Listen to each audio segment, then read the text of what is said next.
So the person who owns a family company, who's like your father or something? Your mom, all right, so your mom, so she walks in, she's the boss, right? Okay. Okay, now, if she, right, exactly. So when someone like that comes into a different type of role, like sitting on a board of a not-for-profit, so they sometimes think like they'll come in, they'll be the chairman, and they'll make all the decisions, and they're their boss, and they don't realize, you know, there's something different. Whereas if you come from a larger company, you're used to working with committees, and you know, we all make a decision together, and whatever it is, even though there's a hierarchy. So culturally, it's the same thing. When you sit down at a negotiating table, who's the person sitting across from you? What's their background? What experiences have they had? What types of things might, you know, help them? They have their own personal agendas, is really what it is. Definitely, right, that's right. So that's like, to me, like doing your homework before you actually sit down is really important. Who's the person I'm negotiating against? And nowadays it's sort of easy to stalk people and figure it out because you just go on the internet, and it's hard to find. You know, I tell my kids, I now have like teenage kids, so they post things on the internet, and they're like, it's no big deal, you know. I'm like, you know what, 5 years from now when you're applying for a job, those pictures and things don't go away. You know, so you look great in a bikini, but when you're sitting at an interview, you want everyone to know that you look great in a bikini. You know, but it's you got to be careful of that sort of thing. So now you could really do your homework on people and understand what's their background, what other deals have they done, you know, what types of terms have they gotten in those deals, so you know you're familiar with it before you sit down. So culturally, it's important too. Go ahead. Hi, my name is Jorge. I'm from Puerto Rico. Yes. My background is in cancer research. I'm sorry, I was listening. Where are you from? Puerto Rico. Puerto Rico. So my background is in cancer research. I went to MD Anderson for a PhD in cancer biology. Then I started a company in management. We manage properties and events. So that was a family business. I ran that business for 4 years, and then I moved to Einstein for cancer research again. And then I started in this program because I wanted to have a formal education in business.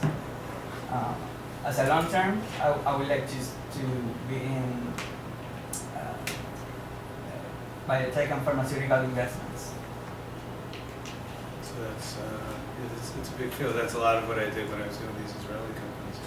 But so we have 2 Einstein people here. Wow, I feel like outnumbered already. I have to be careful what I say then. It's a good place though, right? Love it. What? So while we're talking, what's your take on the deal? Come on, you can tell me. No secrets. I mean, it's a very, very hard spot because there are so many factors that go into medical school being financially stable and viable. So there are so many external factors having to do with how much money the NIH is giving for grants and what percentage of your cash flow is coming from grants versus other things, and that changes so dramatically in the country, and that's going to affect Einstein. Right. You really have to play catch up in other ways. But I mean, I'm happy that they're being, I don't want to say dug out, but Realigned. I like that word. Yeah. I'll tell you why it's a realignment, because you hit on the issue directly. The nature of that business has changed, right? So it's something you should consider in everything you're doing. You can never stay stagnant because everything changes, right? The ground beneath you is moving. So Einstein, when it started, was a little medical school, and it was started for different reasons. But it's grown to a point where you know this, but the research is so much more of what's going on there. So it's like this huge research thing, this prominent medical school, and it has to be realigned with the clinical side of it, which is research costs money, clinical makes money, and the school's sort of in the middle, and it's sort of like lopsided right now. So it is sort of a realignment, but it's been a lot of fun to negotiate. So I feel like more qualified to teach this class today than I did a year ago, having gone through that. So, but it's a good place. Yeah. I heard that it was difficult to establish the evaluation of the part that doesn't generate revenue. How to put a price on that. Well, yeah, I guess finance is also always a big part of negotiation, right? Because at the end of the day, every business is a business. So, what's fair, what's not fair. But this one was more, it's more than just money. I mean, it's a lot of history and really where do the various constituencies want to end up. So you have to get it to a place where they're all sort of satisfied with the place that they're ending up, which is good. Maybe we'll acquire Rama's next. Take her by Look Street and so anyway, all right. So let me also. I'm sorry, I haven't introduced Aaron yet, but Aaron and I told you we met through his work at the Trump Organization. So we put together this segment for this class. And it ended up, it was a really fun and interesting segment that the cohorts really enjoyed. And we've done this is probably the third or fourth year we're doing it. And it's worked out really well. Aaron started at Skadden Arps, which is a really big law firm. And he went to Penn for undergrad and University of Michigan Law School. Then he went to Trump from Skadden? Yeah. Okay, and now he's back at another large law firm, Gibson Dunn, which is, we've worked with, we never worked with Skadden, but we've worked with Gibson. We thought, he's done a lot of negotiating. He also put this program together with, as I mentioned, the general counsel of Trump, who is now a faculty member at Sims. Yeah. He's teaching a class. It's not technically called The Art of the Deal, but a little bit it is. It's a real estate class. Right? It's a real estate class. Right. Yeah. You could take it. It's actually a graduate class. And he's a great guy and interesting. Takes his work very seriously. So we thought it would be more fun to sort of do this together. So let me let Aaron talk a little bit about sort of teeing it up, talk about his background, and start the conversation about negotiation. Then we'll do it together, and then we're going to do, like I said, a couple of scenarios together.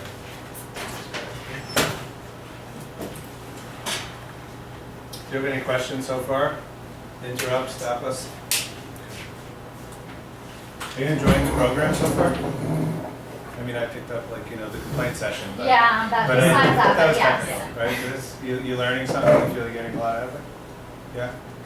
So I just wanted to piggyback off of Bobby's intro because I think that he covered so much material from our outline in just that intro, and I don't even know if we all kind of caught it, because when he was talking about negotiation, he was talking about the emotions that run through it and listening to the other side.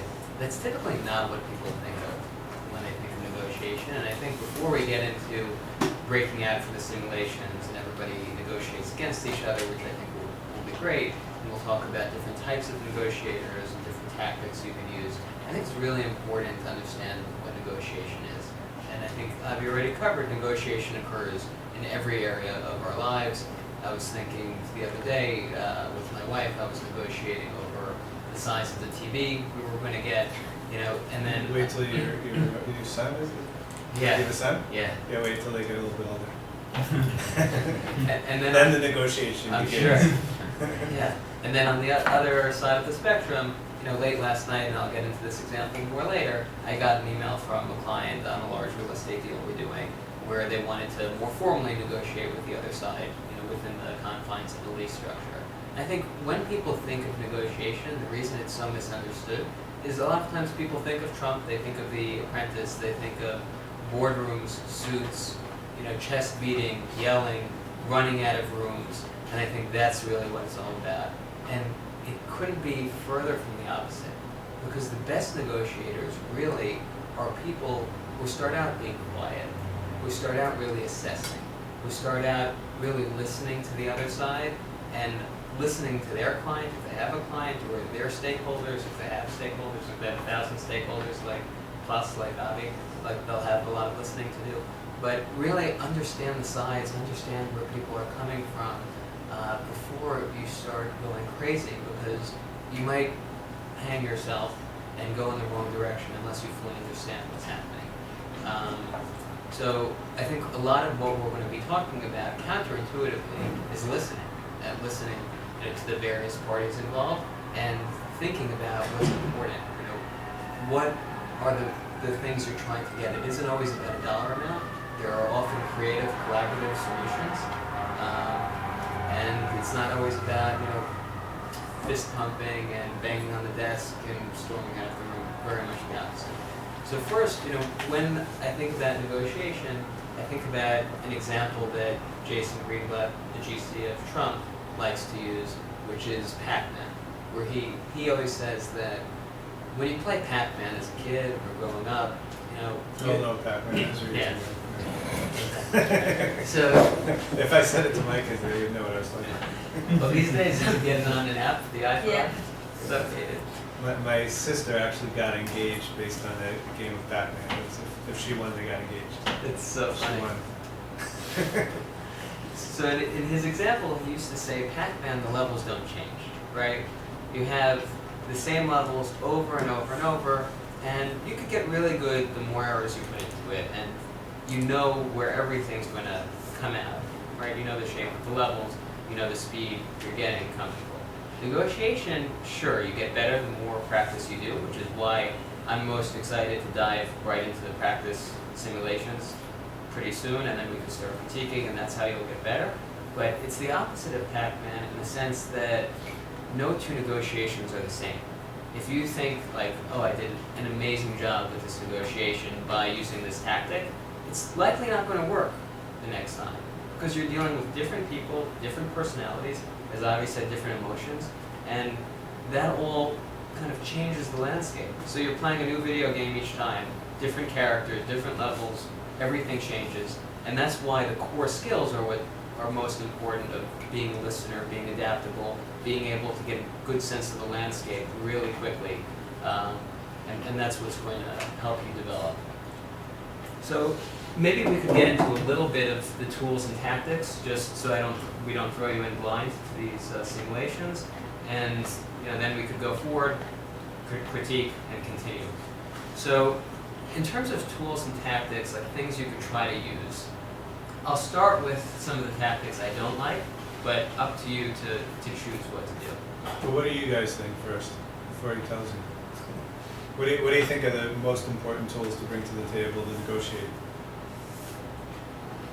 The stuff that you guys mentioned already, really being able to listen and understand what the other side is trying to get out of it, and understanding what points are negotiable on your side and what are not negotiable points. I find like patience is really important because sometimes like you just want to cut to the chase already, but you have to sort of like sit back, and also sometimes it's very frustrating. The other side saying something you really, really disagree with or you'll never agree to, but you sort of have to, play it cool and see where it goes. What other tools are useful? So patience, listening. I would think that you would kind of do your homework beforehand, see what other, what the other side would likely come back as, and then so you could preempt what you would respond, and ahead of time. So Also, homework on your side. Like, what's your bottom line? What's your management or your team or your board or whoever you're answering to? What are they going to be satisfied with? Knowing really what your your goal is to come out with your bottom line or better, right? But you have to know where you have to fold and where you're done. Yeah, I would say creating win-win situations where everybody is happy. Do you think that ever happens? Well, Everybody says it at the end, right? But usually a good negotiation is where sort of everybody walks out unhappy, right? Ideally you want everybody to walk out feeling like, okay, this is a good deal, right? But you negotiate a real estate deal, right? Like the guy that sold it sort of feels like he could have gotten more. The guy that's buying feels like he paid too much. It's always like that, right? But ideally you're headed towards something where you could portray it as a win-win for everybody, right? I think you have to be open to it not working, period, and that you have to start over with somebody else. Right, the ability to walk away. Yeah, because if you're so desperate that you have to do this deal, you're going to get a bad deal. right? And some of the negotiations I've been involved in, like, part of the negotiation is convincing the other side that you actually will walk away, that you do have alternatives. Sometimes they do their homework and they think they know you better than you know you, and they think you don't. So the ability to walk away gives you leverage, but if you're so desperate to get this deal, you know, you're gonna get killed. You also have to be prepared for people to have selective memories and to go back on things that they said in the past. So like just because in the first part of the negotiation, they said they were willing to do X, Y, and Z, doesn't mean that that holds in the second meeting or the third meeting. And Right. that you have to be open to the fact that the rules of the game change. Right, so I often try to take notes, which is hard. Sometimes you bring a note taker so that you don't have to focus on the notes, but having, you know, not a transcript, but like you said, notes, so you can go back and say, well, actually, I recall that you said X, Y, and Z. That doesn't mean they won't deny it, but remembering the facts, remembering what people have said is very useful as well. Yeah, definitely. I think it depends what type of negotiation it is. If it's in person, there's a bunch of different tactics. Or like on the phone, I agree with what you said. To be silent is key. Kind of hold back, assess the situation. So two totally different types of strategy. What makes them very different? On the phone, you could just put it on mute and kind of talk to somebody and So body language. body Language is key, right? If I'm on the phone, we're neutral, right? You can't see, oh my God, my face just turned white because you just said something, right? But, or you know, I'm holding my pen and I'm shaking because I'm nervous that this deal isn't gonna go. But in person, you know, the body language is very important, right? You have to, you know, I always try to like sort of look calm and cool the whole time, even though I'm like petrified inside, because you have to, right? You don't want to give them the benefit of, you know, feeling like they got you going, or seeing that you're worried about a particular thing. People try to read your body language. Some people are very good at it, at either faking body language or reading it, right? So I'm not a poker player at all. But when I first got married, like, you know, guys would get together and play poker, and so I was terrible at it because I didn't know how to play poker, first of all. So I'd sit there with like my cheat sheet and try to like put together the hand. But there was a guy I played with who, whenever he had a bad hand, his hands started shaking. So he would like hold the cards and he'd be like this, and we'd know like, oh, he's got a terrible hand. So that's a problem. All right, go ahead. I'm sorry, I didn't mean to interrupt. No, it's perfect, because in terms of everything people mentioned, they tie into the points that we were going to go through. I think you have to be willing to, for lack of a better word, lie a little bit, because like you said, you have to know what your sort of breaking points are, but if there are other people that you're responsible to, right? So let's say you know that you can not do a deal for less than X amount of dollars. If you don't use that in the meeting, you can lie and say, you know what, I don't know if my board would approve that or not. And so just to buy yourself a little bit more time to go back, to think, to talk to more people and have another meeting. So Right. it's Well, not you- exact, you know. Right, you could certainly stretch the value of your strengths, right? So there are definitely times where you say, I don't think my board's going to go for that. Now they may or may not. You don't know whether they will, but it's certainly not something you're going to sell to them and try to convince them. And sometimes it's it's like, you know, the car salesman that says, I have some, or the house, you know, I have someone else coming in 2 hours to buy it. You know, sometimes they know you're bluffing or they know it's not true, but sometimes you have to use some of the tools, and it's a little bit of strategy also. You know, like I have a board meeting at 5 o'clock tonight. If you give me the terms I need, I could actually get it approved tonight. But if you don't, I mean, our next board meeting's in a month, and this whole thing might cool down, right? So you can use that. That sometimes works. Whatever it takes to box them into the corner you want to box them into. Yeah, and just to respond to some of those points, I think first when Avi was saying that most negotiations end where people feel like they gave too much, they're not happy, 100% agree with that. And I think though the ideal is for everybody to feel great. It doesn't happen too much in practice. But Jason, the GC, liked to say a lot that one of the compliments he got from his clients in the past was that he could have, thrown the other side out of the window and they would thank him for it because he negotiated in such a manner where he was so respectful, he was listening, he was trying to give. Every time he gave, he made it feel like a big concession and a big deal, that at the end, they walked out feeling satisfied, even if they didn't get the best end of the deal. And I think that is the goal in an ideal world, though it's not really attainable. In terms of, your point about retrading, and, first round might be different than the second round, and that might be different than the third round, sure, that could happen, but in my opinion, you never want to be that person, because you lose all credibility. If you're saying, sure, we're going up to $90, and the next round you start with $80, and they said, wait, didn't we just get up to 90?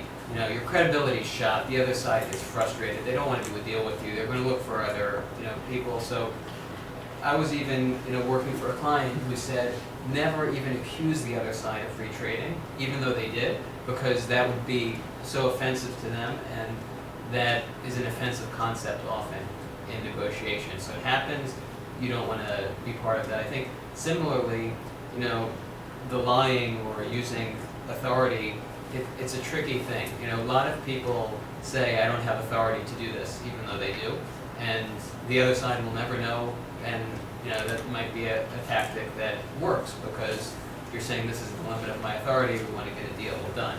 But when people start branching out into other types of more creative lies, in terms of furthering their position, which I think one of our classes that Avi and I did together in the simulation, people started doing that, like they took stuff that was not in the fact pattern, they made up these complicated lies, and then they got caught and looked ridiculous. So your credibility, your reputation is key in negotiation, especially you have to think in the real estate world and in other worlds, you think it's a big world, but it's really small. And then you have repeat transactions with the same players, or people change jobs, and then all of a sudden you're across the table from the same guy, and they remembered you're the person who tricked them and lied to them last time around, and it's not going to go so well. So that's also important to take into account. Then the point about how in-person negotiation could be really different than on the phone. Just to give you, a story about that, I was working with Jason on a complex, very large negotiation, and the other side, towards the end of one his negotiation, talked about how hungry they were, and how, wouldn't it be nice if we could start the day with bagels, as a joke, and then they walked out. And Jason said, you know what, Aaron, let's get a bunch of bagels, let's get a bunch of coffee, let's, show them how invested we are in this. And we did it, we picked up, this big spread, and the day's negotiation went so smoothly over, who knows, $50, $100 worth of food, which was so nominal in the nature of this negotiation. So that's, I think, what negotiation is supposed to be, trying to make the other side happy, develop rapport. And while silence, you were talking about that, James, before, is important, it's also really important to be an active listener, to make the other side feel like you're hearing them, to say yes, to nod, something, because otherwise, there's no connection, the other side doesn't feel like they're making progress, and your bottom line is going to be a worse result, for yourself or for your client. So, just to run through some of these, in terms of, types of tools and tactics, starting with one I don't like, which I actually did once, story on this, first year in Skadden, we had mock negotiation like we're about to do. And I told my team that I wanted to try a tactic that I would never do in real life, because why not? It's a simulation, try new things. So I told my whole team, we're going to go for the super aggressive position, they're going to say no, and then we're going to walk out. We're all going to stand up, just be quiet, walk out. And we did that, and it actually worked, and we got what we wanted, but I would never recommend that in real life, because we were in an artificial situation, the odds, and we could risk everything there, because there was nothing real on the table. But in real negotiations, you're not going to want to risk your whole relationship with the other side. You're not going to want to, in my opinion, take that type of big bet usually, maybe in certain situations. That is a tactic that's like the nuclear option in negotiation, and you should be mindful of it, but I defer to Avi, but I don't think you know, we would recommend you using that. So may I ask, do you ever subtly plant the idea that that could happen? Instead of like, just so that in the back of their minds, they know that it I think those, could happen? basically, what Avi was saying before is about having other options and letting them know you could walk and you do have leverage and you do have other offers on the table and other parties you could speak to and other ways you could go. Like that has to be an undercurrent throughout, or else they feel like they could do whatever they want to you because they have you captive. So that's important to have that threat there, but to actually act on it, you know, is something I would recommend you think hard about before doing in real life. Yeah, I think that's right. I mean, I think sometimes, first of all, you imply you might do it, so you get a little bit of the benefit of that fear that you might actually walk out. But sometimes you have to either put something behind that to show that you might actually do it, like start preparing it, not physically, like packing your books up or whatever, but doing something that's parallel to the negotiation to show that you do have that option of walking out. And then sometimes you do have to say, you know what, it looks like this isn't going to work. But you have to be either ready to lose the deal or confident enough that they need it badly enough that they're going to come back. So it's a little risky. Yeah, definitely. So just to move to the next point, bluffing, which we talked about a little bit, and just to preview, one of our simulations is going to be where we divide up into teams and you'll work on a manufacturer's strike. And we'll get into the details later on behalf of Mercedes-Benz and on behalf of the union. And that's a very dollar-centric negotiation where each side has an amount and you're trying to kind of get the best amount for your side, basically. And there, you know, bluffing is something to really think about and could be tricky because you don't know the other side's authority. And if you say my authority is capped at this or, you know, is limited at this, that could work in your favor because that could force the other side's hand and they don't know. But you could also come to a place where there is no common ground and then you either have no deal, which in this situation would be a lose-lose for both sides, or you'd have to retrade and lose your credibility. So bluffing, you know, be careful about. Next is kind of the good cop, bad cop, which you see mocked on TV often, but it actually happens in real life and actually can be effective. You know, where you have, and you're going to have the chance to try this in other tactics because you have a team, but where you have one person who's a little bit of a harsher negotiator, another person who's a bit of a softer, more reasonable negotiator, and you end up gravitating often towards the more reasonable person, especially, you know, in comparison to the harsher person, and sometimes even if the more moderate person's views, you know, are somewhat aggressive, they look so much better in comparison, you know, to the bad cop. So that could be another tactic. That one works. Yeah, definitely. I often just bringing someone else with you, where you could bounce off of each other like we're doing now, is effective in a negotiation because either, you know, someone will stumble for a second, the other one will pick it up, or you could. I've had an opportunity to like leverage off the other person as well. Different perspectives, different personalities. Yeah, completely agree. And I think most of the time it works better because you have two people, hopefully both intelligent, both on the same page, who are seeing things from slightly different perspectives, and one person might see something the other person doesn't see, might be able to chime in. The only time group negotiation gets tricky, and I remember one of our joint classes, this happened also, is when there's infighting within a team, and one team in front of the other side says basically, hey stupid, why did you do this?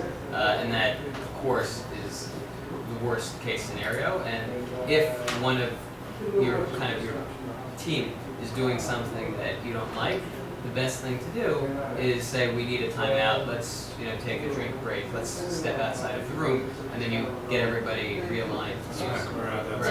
Right. Not in front of the other side, not a good Because idea. sometimes what they're trying to do is get divide and conquer. Yeah. They're trying to divide you, and you have to be careful of that as well. So next one, limited authority, we talked about, so we'll skip that. Sometimes another tactic is piling on a lot of things to negotiate. So let's say there's a dollar amount and 10 other smaller negotiating items. Maybe start with the smaller items, give a little bit, feel like there's some traction. Maybe if you overload with so many different things, the other side might lose, I guess, their focus a little bit, and you might be able to move a little bit more. Doesn't always work, but I've seen that kind of sometimes.